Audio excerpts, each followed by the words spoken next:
శ్రీ దుర్గాదేవి జన్మ రహస్యం. భూమికి ఎలా ఎందుకు వచ్చింది? మొదటి పుణ్యక్షేత్రం. దుర్గాదేవి జన్మ రహస్యం. శాస్త్రాలు, పురాణాలు.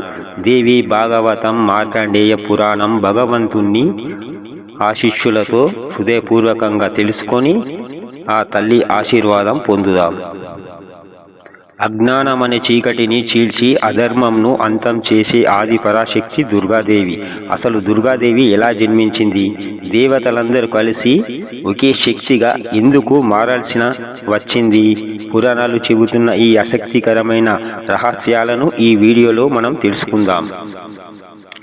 మార్కండేయ పురాణంలో దేవి మహత్యం ప్రకారము పూర్వం మహిషాసురుడు అనే రాక్షసుడు బ్రహ్మదేవుని నుండి వరాలు పొంది దేవతలను ఓడించి స్వర్గాన్ని ఆక్రమించాడు.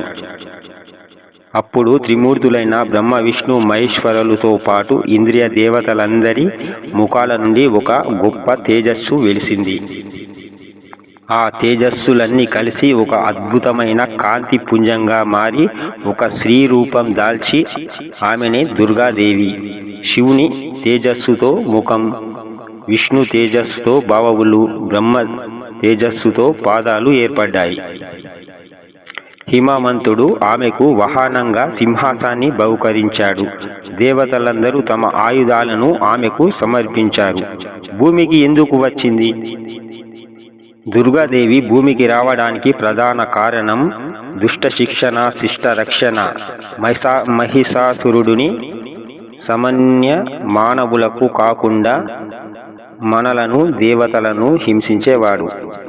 అతనికి ఉన్న వరం ప్రకారం ఏ పురుషుని చేతిలో అతని మరణం లేదు. అందుకే లోక కళ్యాణం కోసం స్త్రీ శక్తి రూపంలో దుర్గాదేవి అవతరించింది.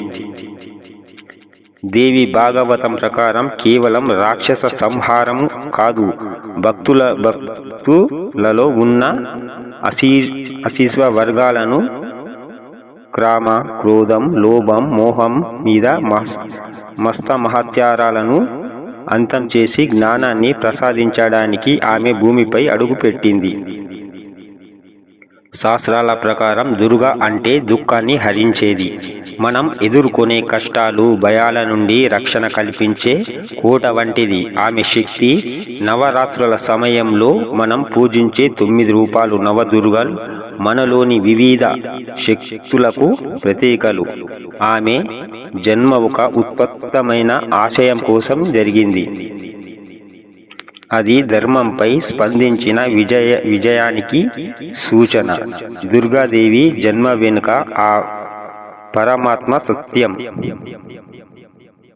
ఈ సమాచారం మీకు నచ్చితే వీడియోకి లైక్ చేయండి, మీ మిత్రులతో పంచుకోండి. మరిన్ని శాస్త్రాలు, పురాణాల ప్రకారం పక్క దైవభక్తి వీడియోల కోసం మన ఛానల్ను సబ్స్క్రైబ్ చేసుకోండి. జై దుర్గా భవాని.